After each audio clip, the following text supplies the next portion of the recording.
السلام علیکم ناظرین، آج میں آپ کے لیے ایک اہم خبر لے کر آئی ہوں۔ خبر کچھ یوں ہے کہ ترکی کے ہاتھوں فرانس کے صدر کو تاریخی جھٹکا لگا ہے۔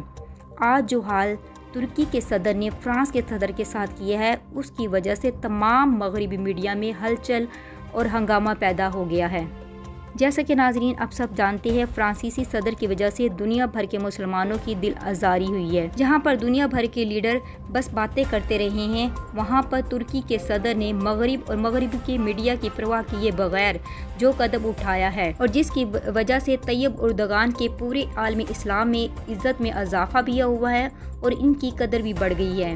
اور ناظرین، خبر کچھ یوں ہے کہ اٹلی میں ماحولیاتی آلودگی کی تبدیلی G20 کی کانفرنس ہو رہی تھی، جہاں پر فرانسی صدر نے طیب اردوغان سے ہاتھ ملانے کی کوشش کی، لیکن طیب اردوغان نے نہ صرف ان سے ہاتھ ملانے سے انکار کیا بلکہ ان سے منہ بھی پھیر لیا، اور اس وجہ سے فرانسیسی صدر کو بہت بڑا جھٹکا لگا۔ ناظرین، آپ کے خیال میں طیب اردوغان نے اچھا ان کے ساتھ کیا یا نہیں؟ کمنٹس میں اپنی رائے کا ضرور اظہار کیجیے گا۔ Thanks for watching.